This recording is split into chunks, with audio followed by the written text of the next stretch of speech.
मैं काफ़ी समय से हिस्ट्री की टेक्स्ट बुक्स को देख रही हूँ और मुझे लगता है कि स्थिति बहुत ख़राब है। लेकिन आज गौहर रज़ा साहब को सुनकर पता चला पहली बार कि साइंस की भी उतनी ही स्थिति ख़राब है, तो थोड़ा सा अच्छा लगा।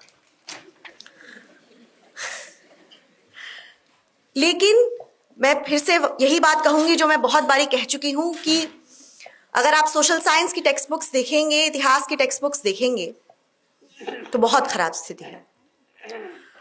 आप अगर class 6th 7th class 8th की टेक्स्ट बुक को उठाकर वहाँ जो NEP 2020 एम्स और गोल्स वगैरह लिखे हुए हैं उसको अगर आप पढ़ेंगे तो बड़े इंटरेस्टिंग है। लेकिन और अगर आप जब उनको पढ़ेंगे तो आप उनको एक्सेप्ट भी करेंगे कि हाँ, ये तो बहुत अच्छा लग रहा है सुनकर। पर जब आप एक्चुअल में टेक्स्ट पढ़ेंगे तो आपको पता लगेगा कि कथनी और करनी में कितना फर्क है। तो सबसे पहले तो एक जो कोट है बड़ा इंटरेस्टिंग, क्लास 8th की सोशल साइंस टेक्स्ट बुक में NEP का, the aim is to enhance the students analytical capabilities, ताकि वो जांच परख कर विश्लेषण कर सके उनको जो पढ़ाया जा रहा है उसका। इसका सार यही हुआ। पर अगर आप टेक्स्ट पढ़ेंगे तो आपको पता लगेगा कि इसके एग्जैक्टली ऑपोजिट हो रहा है।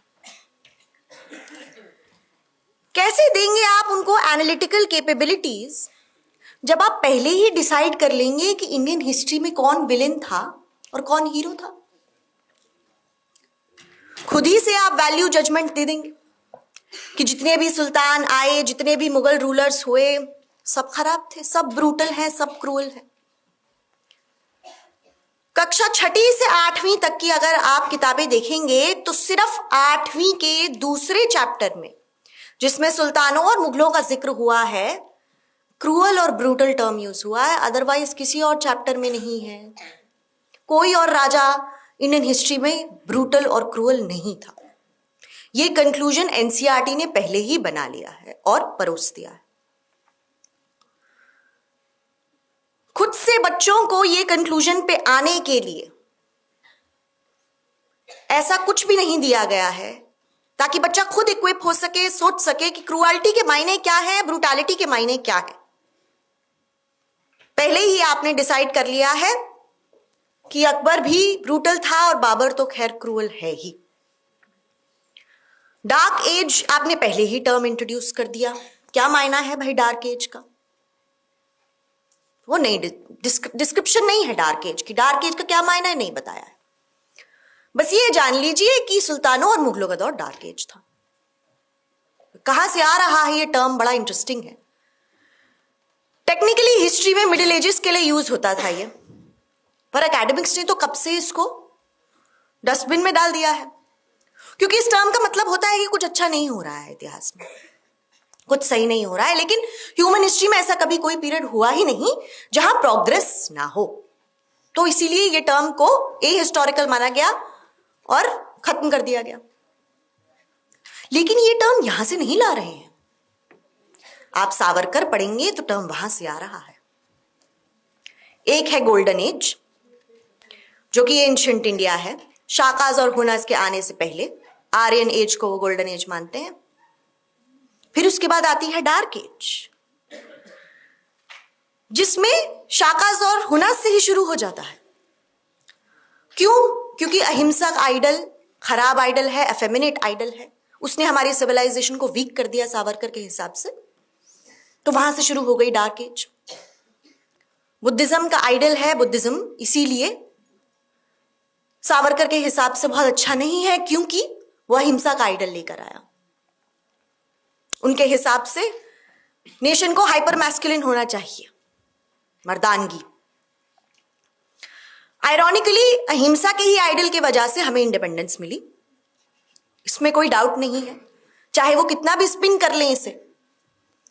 नॉन कोऑपरेशन से लेके सिविल डिसोबीडियंस से लेके क्विट इंडिया मूवमेंट, ये तीनों मूवमेंट की वजह से हमें इंडिपेंडेंस मिली। और जिसने ये आइडियल फॉलो किया उसी को पूरी दुनिया इंडिया के नाम से जानती है, महात्मा गांधी को। पर खैर डार्क एज का टर्म यहां से आ रहा है। तो आपने पहले ही बता दिया कि वो एज डार्क एज है। क्या एनालिटिकल कैपेबिलिटीज आप बच्चे में डेवलप करेंगे? उसके बाद आप फिर से 6ठी 7वीं 8वीं की किताबें देख लीजिए, सिर्फ 8वीं की किताब में ही मंदिर तोड़ने का जिक्र है। मैं ये बात बहुत बारी बोल चुकी हूं, सिर्फ इसीलिए नहीं क्योंकि ये पक्का है कि एनसीईआरटी सिर्फ यही दिखाना चाहती है कि मुगलों और सुल्तानों ने मंदिर तोड़े, बल्कि इससे भी ज्यादा मेरी ग्रज ये है कि मैं जिसने 10 साल से टेंपल डिस्ट्रक्शन पे रिसर्च की है, उसे पता है कि ये हिस्ट्री कितनी इनकम्प्लीट बता रही है।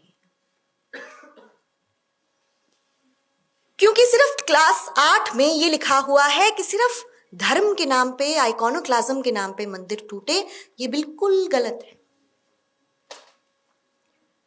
मंदिर तोड़ने का इतिहास बहुत पुराना रह चुका है, और जब शुरू हुआ था तब उसके बहुत रीजंस थे, पॉलिटिकल, फाइनेंशियल। तो जब मराठों का चैप्टर आता है, उन्होंने हटा दिया कि सबसे ज्यादा मराठों ने लूटपाट मचाई है। आप मंदिर देख लीजिए, श्रृंगेरी मठ मंदिर 1790 से 92 के बीच में परशुराम भाऊ की फोर्सेस जाती हैं और श्रृंगेरी मठ मंदिर को तोड़ देती हैं। वहां शारदंबा का इतना बड़ा आइडल है सरस्वती का, उसको तोड़ देती है, और वहां से कम से कम भी 60 लाख रुपीस, उस समय 60 लाख की लूट ले जाते हैं। फिर उसके बाद एक लेटर जाता है मराठा पेशवा से कि आपने क्या कर दिया, आप तो पैसे वापस कीजिए, पर वो पैसे वापस नहीं होते। कौन करता है पैसे वापस? टीपू सुल्तान। टीपू सुल्तान बनाता है वो मंदिर दोबारा, शारदंबा का टाइटल दोबारा, शारदंबा का आइडल दोबारा। बाकायदा लेटर में लिखा है सच्चिदानंद भारती को, जो उस समय के जगत गुरु थे श्रृंगेरी मठ के। ये सब हटा दिया। उससे पहले 1770 से 1772 के बीच में कुडली स्वामी मठ को लूटा गया मराठों द्वारा, वो भी हटा दिया। मेलुकोटे के मंदिर जला दिए गए आयरन के लिए, वो भी हटा दिया गया। फाइनेंशियल रीजन से तो बहुत मंदिर लूटे गए हैं, क्योंकि, और ये बहुत जरूरी है बच्चों को जानना, कि मंदिर जैसा आज आप समझते हैं उस समय वैसा नहीं था। इकोनॉमिक इंस्टीट्यूशन है, बहुत पैसा आता है, टैक्सेस लगाते हैं मंदिर मार्केट्स लगाते हैं, हाट्स लगाते हैं, उससे पैसे कमाते हैं। वो सारा पैसा मंदिरों को काफी ल्यूक्रेटिव बनाता है किंग्स के लिए, तो वो उसको लूटते हैं। लेकिन ये सब नहीं बताएंगे, पॉलिटिकल रीजन से बहुत मंदिर टूटे हैं। बड़ा ये इंटरेस्टिंग एग्जाम्पल है, कश्मीर से ही आता है काल्हान की राजतरंगिनी में। 8th सेंचुरी के रूलर हैं ललितादित्य। ललितादित्य का जब गौड़ के, बंगाल के राजा से फाइट होती है और वो गौड़ के राजा को हरा देते हैं, तो वो उसे एज अ प्रिजनर कश्मीर ले जाते हैं और एज अ श्योरिटी प्लेज करते हैं विष्णु के आइडल पे कि मैं इन्हें हार्म नहीं करूंगा। परिहासपुरा के वो विष्णु हैं। फिर उसके बाद वो वहां जाके गौड़ के राजा को मार देते हैं। तो अब गौड़ की जो प्रजा है, जब उनको ये पता लगता है, तो वो तो ऑब्वियसली बहुत ही अपसेट हो जाते हैं, एंड वो एक प्लान बनाते हैं कि हम कश्मीर जाके उसी आइडल को तोड़ देंगे जिसपे इन्होंने प्लेज किया था कि ये गौड़ के राजा को प्रोटेक्शन देंगे, सिक्योरिटी देंगे, मेक श्योर करेंगे कि ये इनके साथ कुछ गलत ना हो। वो जाते हैं, लेकिन उन्हें उस मंदिर में एंट्री नहीं मिलती है, तो विष्णु रामास्वामी के आइडल को तोड़कर आते हैं। Purely political. गौड़ के राजा भी वैष्णविज्म में बिलीव करते हैं, ये राजा भी, इसमें कोई रिलीजियस नहीं है, प्योरली पॉलिटिकल। पर रिलीजियस रीजन से भी मंदिर टूटे हैं। प्रॉब्लम यह है कि एनसीईआरटी को लगता है कि सिर्फ मुसलमानों ने ही रिलीजियस रीजन से मंदिर तोड़े हैं। नहीं, कश्मीर से हमें बहुत अच्छा एग्जाम्पल आता है क्षेमगुप्त का, जिसने पूरे के पूरे जयेंद्र विहार को जला दिया। कश्मीर का राजा काल्हान की राजतरंगिनी में है, 9th 10th सेंचुरी के रूलर हैं वो। क्यों? क्योंकि उनके डामर अंदर छिपे थे। फिर उसके बाद बुद्ध की मूर्ति को तोड़कर अपने नए मंदिर में लगाया, शिव का मंदिर क्षेम गौरीश्वर, उसकी नींव में लगाया। Clear idea of conquest. उससे भी पहले शशांक, गौड़ के रूलर, बंगाल के रूलर, उन्होंने बुद्ध की मूर्ति तोड़ी, बोध गया को काट दिया। कितनी टेक्स्ट है संस्कृत से पहले ह्यूनसांग की खुद की टेक्स्ट जो ये बात को हमारे तक लाती है, हमको बताती है कि कैसे शशांक ने ये स्वेयर किया था कि वो बुद्धिज्म को खत्म कर देंगे। तो ऐसा बहुत है। फिर उसके बाद अगर आप 7 से 10 सेंचुरी तक देखें तो 300 साल की हिस्ट्री है जहां साउथ में भक्ति मूवमेंट के आने से Jainism became an easy target. कितने Jain rock cut cave temples हैं जो कन्वर्ट हुए शैव टेम्पल में। आप अपार, संबंदार, सुंदरार, ये जो नयनार सेंट्स हैं, इनको पढ़ेंगे तो they spew a lot of bile against Jains. बहुत कुछ खराब खराब बोलते हैं वो जैन के खिलाफ। लेकिन एनसीईआरटी ये सब नहीं बताना चाहती है। टेम्पल डिस्ट्रक्शन की हिस्ट्री जानबूझ के इनकम्प्लीट, जानबूझ के कम्युनल, क्योंकि कहना है कि analytical capabilities, but actually analytical capabilities दे दी तो बच्चे को तो पता लग जाएगा कि आप ब्लेटेंट कम्युनलिज्म फैला रहे हैं, कि टेम्पल डिस्ट्रक्शन का सिर्फ रिलीजन से ही वास्ता नहीं है और सिर्फ सुल्तानों और मुगलों ने ही मंदिर नहीं तोड़े। इससे भी ज्यादा इंपॉर्टेंट एक चीज जो वो बोलते हैं, बड़ी इंटरेस्टिंग है, aims to prepare students to engage constructively with the opportunities and challenges of the 21st century.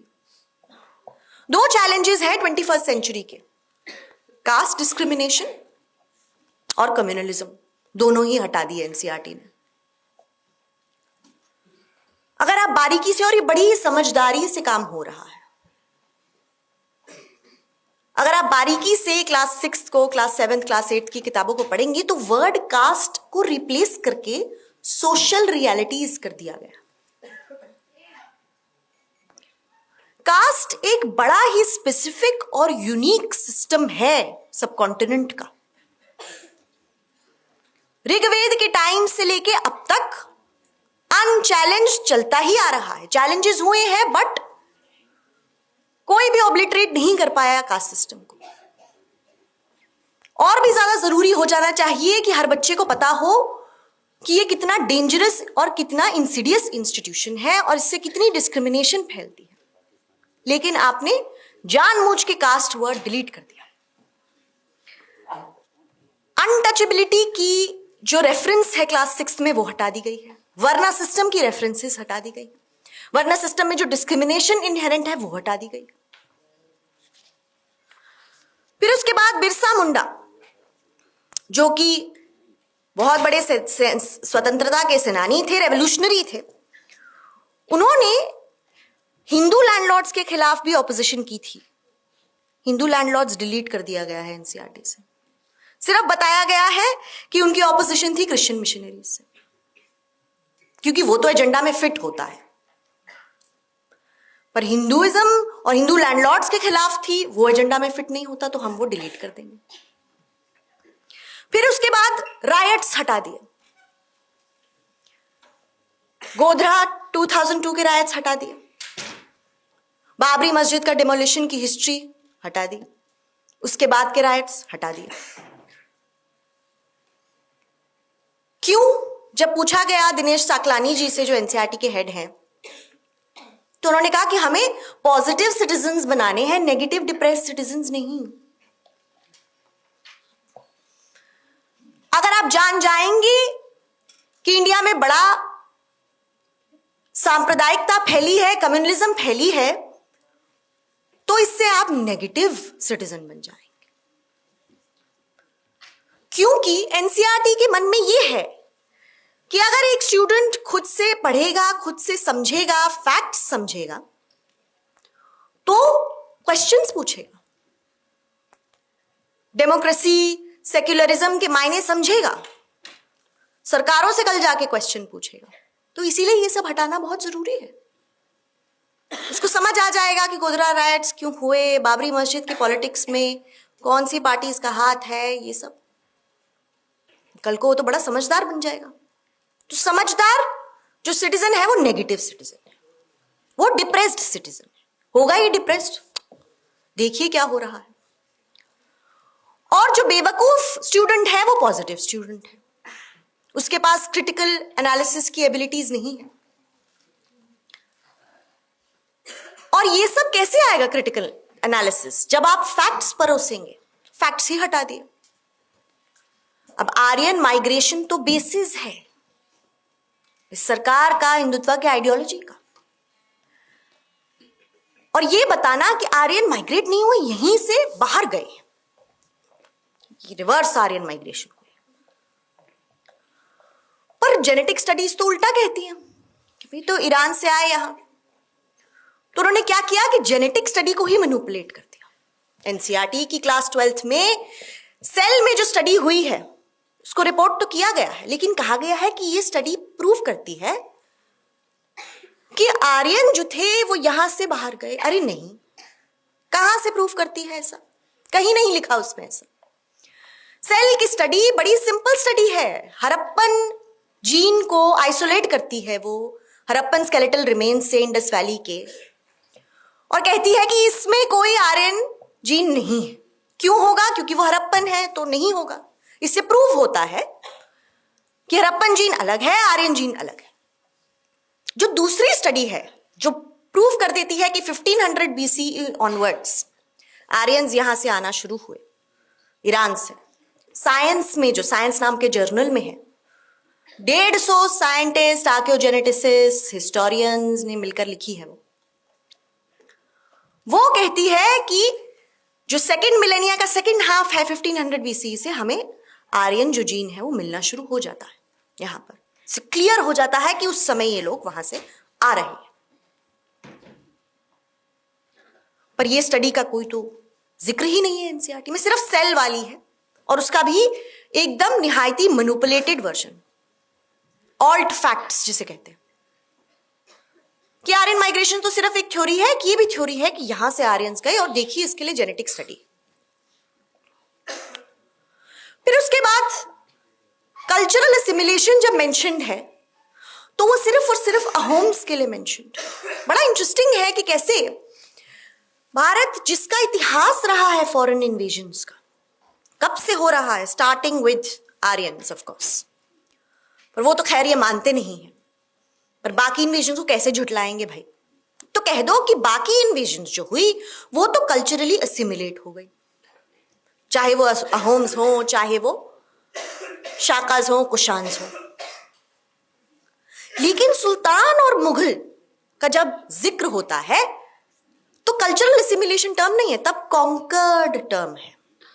Language बड़ी इंपॉर्टेंट होती है जब आप टेक्स्ट बुक बना रहे होते हैं, तो बड़ी लोडेड लैंग्वेज है। मुगलों और सुल्तानों के साथ हमेशा प्लंडर, कॉन्कर्ड, रिकॉन्कर्ड, कॉन्क्वेस्ट टर्म है।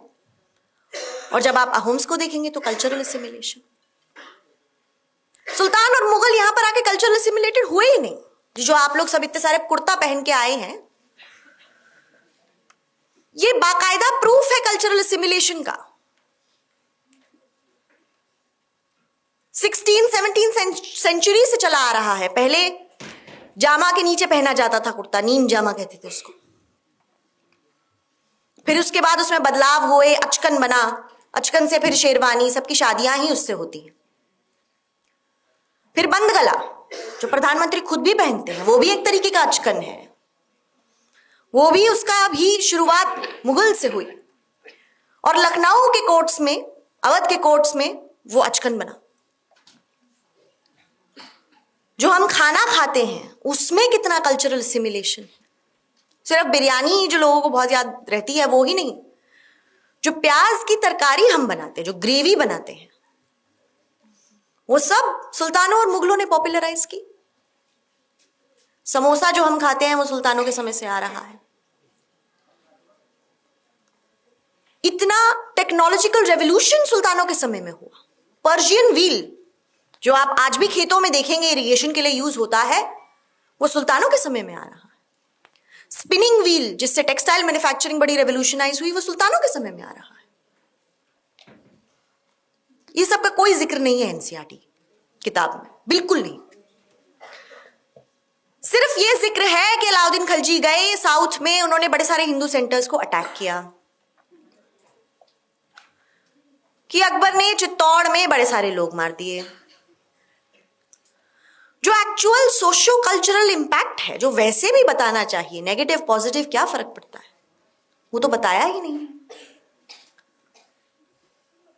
तो बच्चों से बड़ी सिंपल तरीके से उनका right to proper historical education छीना जा रहा है। वो सब तो ठीक है, जो भी वो कम्युनल पॉइजन पा रहे हैं वो तो पा ही रहे हैं, पर वैसे भी इतना कम है सुल्तानों और मुगलों के बारे में इस चैप्टर में कि अगर वो कल को किसी के सामने बैठेंगे भी तो उनको कुछ नहीं पता होगा सुल्तानों और मुगलों के बारे में। 4 से 5 लाइनें हर एक सुल्तान के बारे में आपने बता दी, और ये कोई छोटी मोटी हिस्ट्री नहीं है, 600 साल की इंडियन हिस्ट्री है।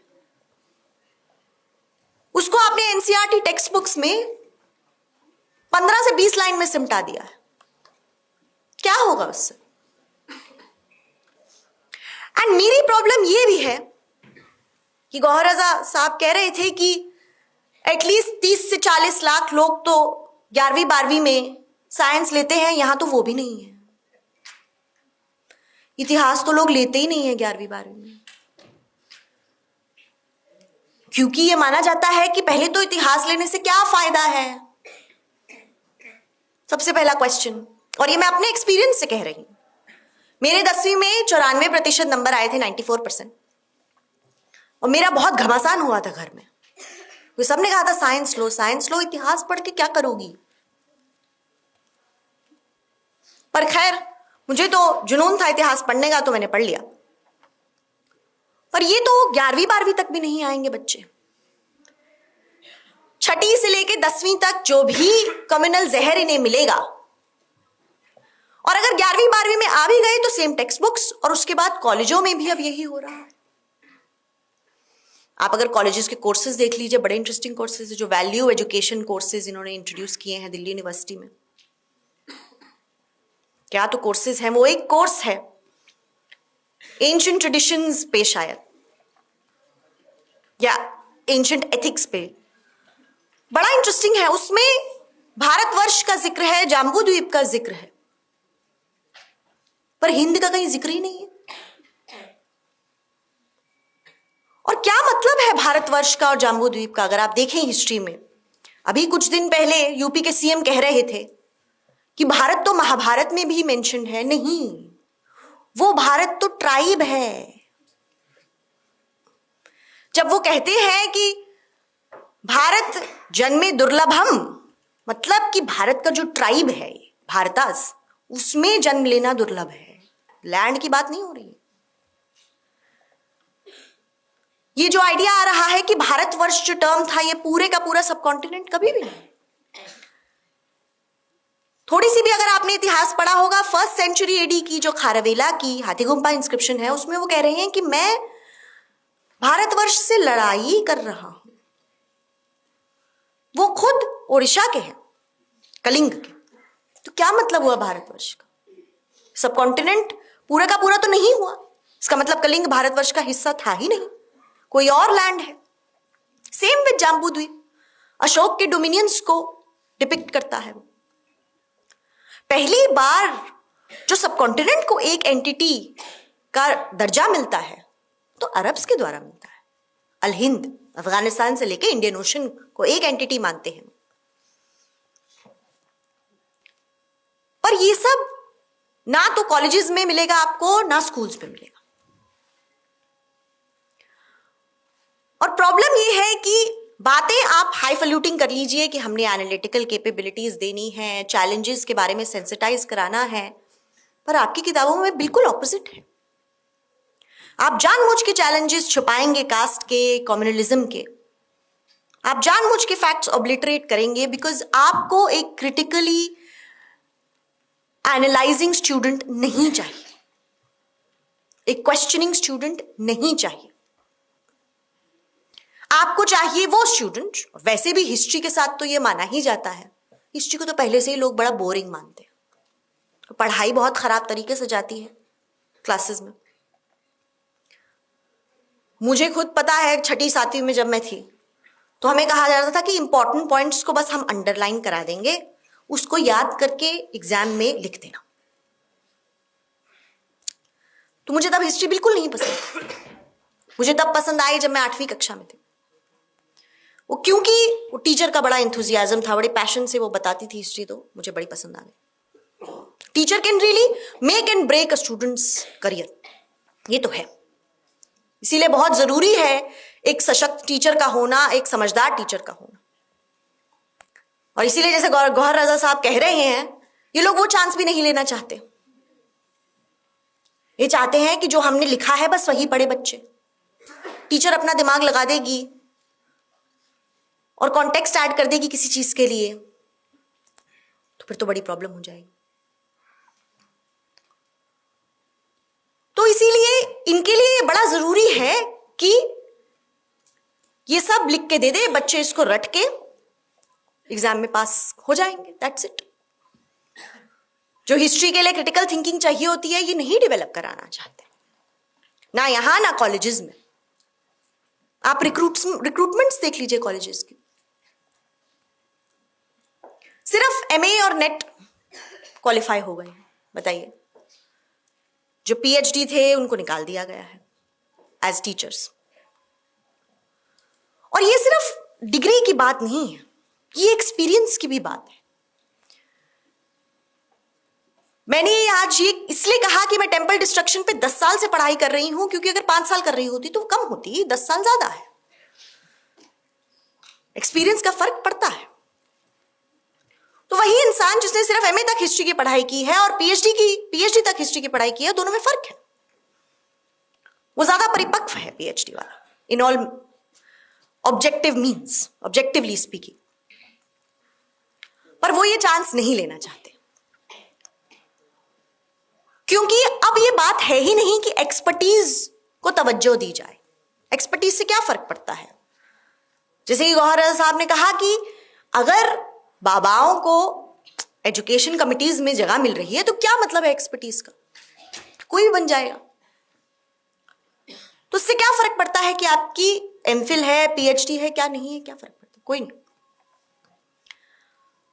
अगर आप आइडियोलॉजिकली एक तरफ हैं तो आपको सब जॉब्स मिल जाएंगे। और मैं अपनी बात को इस बात से विराम देना चाहूंगी as a food for thought, कि बहुत जरूरी है सोचना कि एक 13 साल का बच्चा जब अपनी टेक्स्ट बुक में यह पढ़ता है कि सिर्फ और सिर्फ मुस्लिम शासक ही वायलेंट थे, ब्रूटल थे, उन्होंने हमारे मंदिर तोड़े, हम लोगों को मारा, ऑप्रेस किया, तो क्या सोचता है और क्या घर लेकर जाता है? उसको आप कपल कीजिए जो आपको रोज मीडिया में दिखता है, जो रोज इंटरनेट में दिखता है, जो रीलों में सोशल मीडिया में दिखता है, जो मूवीज में दिखता है। छावा जैसी वायलेंट मूवी की स्क्रीनिंग हुई स्कूल्स में, सोचिए आप। वो मूवी जिसकी वजह से राइट्स हुए नागपुर में, तो बड़ा ही इंटरेस्टिंग। पहले महाराष्ट्र के सीएम ने कहा कि बहुत अच्छी मूवी है, सब जाके देखिए, फिर राइट्स हो गए, बोला बहुत खराब मूवी है, इसकी वजह से राइट्स हुए हैं। अरे सर, आप ही तो कहे थे। अब बड़ा इजी है ये दोनों तरीके से फिर जाना, बिकॉज उन्हें पता है कि जो उनके एवरेज फॉलोअर्स हैं, लिसनर्स हैं, उन्हें क्या याद रहता है। वो थोड़ी सोचते हैं दिमाग से, तो उन्हें इससे प्रॉब्लम है। उनके लिए बहुत अच्छा है कि वो 13 साल का बच्चा जब एनसीईआरटी की किताब पढ़ता है हिस्ट्री की, घर जाके ये सोचे कि ये लोग ही खराब थे और ये कम्युनल पॉइजन के साथ जिए। उनके लिए वो बच्चा बहुत खराब है जो सोचता है, जो क्वेश्चन करता है और जो समझ रखता है कि सिर्फ यही इंफॉर्मेशन नहीं है, और भी है। बहुत जरूरी है ये। तो क्वेश्चनिंग एंड क्रिटिकल एनालिसिस बहुत जरूरी है, उसी का हनन किया जा रहा है, एंड ये बहुत ही अनफॉर्चुनेट बात है। Thank you so much.